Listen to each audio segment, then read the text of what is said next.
IEC University, District Solan, HP offers 100% fees finance facility and best placements. For admissions, log on to www.iecuniversity.com. देखिए, पहली बार आप लोगों ने आज इस सत्र में देखा होगा, ऐसी परिस्थिति, विपक्ष की हास्यास्पद परिस्थिति पहले कभी देखने को नहीं मिली। सबसे बड़ी बात कि कोरोना वायरस पर नियम 67 के अंतर्गत नोटिस विपक्ष की ओर से जब प्राप्त हुआ और उस विषय को लेकर के जब हमने सब साथियों से चर्चा की कि ये बहुत महत्व का विषय है और ऐसी परिस्थिति में अगर गंभीरता से वो इस सारे विषय को उठाना चाहते हैं, इस पर चर्चा करना चाहते हैं, तो सरकार को चर्चा करने में कोई कठिनाई नहीं है, कोई मुश्किल नहीं है। हम चर्चा का अभिनंदन करेंगे, स्वागत करेंगे। और उसी तरह से मुझे भी हिमाचल प्रदेश की विधानसभा के अंदर 23 वर्ष का कार्यकाल हुआ, लेकिन कभी भी नियम 67 के अंतर्गत स्थगन प्रस्ताव सरकार की ओर से स्वीकार नहीं किया गया। हमने विषय की गंभीरता को ध्यान में रखते हुए कि इस पर चर्चा होनी चाहिए, नियम कोई मायने नहीं रखता इसमें, इस सारे विषय को लेकर के चर्चा करनी चाहिए, तो चर्चा करने के लिए अपनी सहमति दी और स्पीकर साहब ने नियम 67 के सारे प्रावधानों का सम्मान करते हुए चर्चा को अनुमति दी। और विपक्ष उस तरह से सोच रहा था कि हम सिर्फ शोर करेंगे, वॉकआउट करेंगे, हल्ला गुल्ला करेंगे और सिर्फ राजनीतिक मकसद से खबर बनाने की कोशिश करेंगे। वो तैयार ही नहीं थे।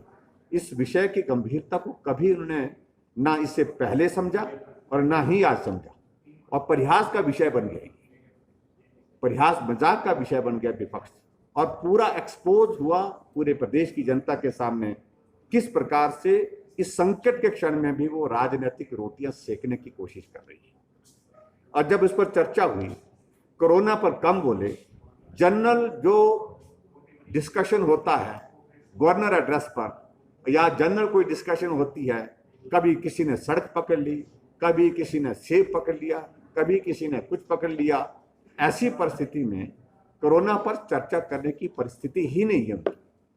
और मैं इस बात को लेकर के बहुत बड़ी उम्मीद के साथ था कि शायद कुछ अच्छे सुझाव आज इस सदन में विपक्ष की ओर से हमको प्राप्त होंगे और जिसका हम पालन करके, जिसको हम लागू करके और बेहतर ढंग से हिमाचल प्रदेश में कोरोना वायरस के इस दौर को संभाल सके। ऐसी परिस्थिति नहीं हो पाई और मुझे इस बात की प्रसन्नता है कि हमारे सत्ता पक्ष के सभी माननीय विधायकों ने सरकार का पक्ष हिमाचल प्रदेश के इस विधानसभा के सदन के अंदर प्रभावी ढंग से रखा। जो सरकार ने किया, जो केंद्र सरकार ने किया, ऐसी परिस्थिति में विपक्ष जो है एकमात्र सिर्फ राजनीतिक मकसद के साथ जो है औपचारिकता मात्र कर रही है इस नियम 67 के अंतर्गत इस विषय को ला करके चर्चा करने की।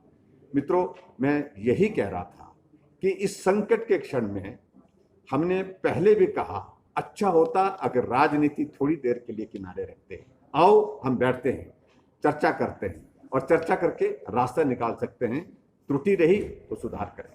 लेकिन उसके बावजूद भी जो उनका राजनीतिक मकसद है उसको वो हासिल करने में सफल नहीं होंगे। इस बात को मैं दावे के साथ कह सकता हूं। हिमाचल प्रदेश ने कोरोना वायरस के मामले में पूरे देश के जो बड़े राज्य हैं, जहां जिन प्रदेशों की आबादी 50 लाख से ऊपर है, उसमें हिमाचल प्रदेश में भी आता है। सबसे बेहतर परफॉर्म आज की तारीख में हिमाचल प्रदेश में उसने किया है, इसलिए उनके पास कहने के लिए नहीं। जहां पड़ोस का ही राज्य देखिए पंजाब, जितने हमारा हिमाचल प्रदेश में एक्टिव नंबर है वहां उतने लोगों की मृत्यु हो गई है। वहां मार्गदर्शन करें ना उनका। तो मुझे सिर्फ इससे ज्यादा कुछ नहीं कहना है। किसी ने भी कोरोना के सही विषय को प्रस्तुत किया नहीं, किसी ने कोई कॉन्क्रीट सुझाव सदन के अंदर दिए नहीं विपक्ष के लोगों ने, और सिर्फ राजनीतिक मकसद के इस सारे विषय को लेकर के इन्होंने अपनी बात कहने की कोशिश की। इन्होंने कल्पना ही नहीं की थी कि सरकार इस सारे विषय को नियम 67 के अंतर्गत चर्चा के लिए स्वीकार करेगी, और ऐसे में ना उनकी तैयारी थी, ना ही उनके पास चर्चा करने के लिए कोई विषय था।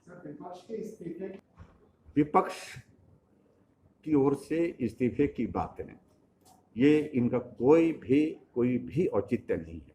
इस बात को लेकर के क्या हुआ है, गलत हिमाचल प्रदेश में इस दौरान हुआ क्या है, जिन लोगों के गलतियां पकड़ी गई है, जिन लोगों ने गलत किया है, उनके खिलाफ कार्रवाई की है और वो कार्रवाई अमल में लाई जाएगी। देखिए, मैंने बड़ी साफ जैसी बात कही, उसमें जीएसटी के मामले को लेकर के अभी तक जो है कोई भी कटौती जो है अभी तक नहीं की गई। दूसरा, जो प्रस्ताव रखा गया है उसके अंतर्गत बड़ा स्पष्ट है कि जो हम लोन लेंगे, स्टेट लोन लेगी, उस लोन की रिपेमेंट जो है केंद्र सरकार सुनिश्चित करेगा।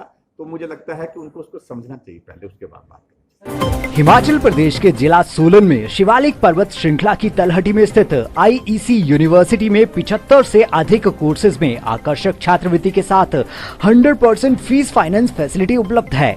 ऑनलाइन एडमिशन के लिए यूनिवर्सिटी वेबसाइट www.iecuniversity.com पर अप्लाई करें। अधिक जानकारी के लिए टोल फ्री नंबर 1800-3000-8311 पर कॉल करें। IEC University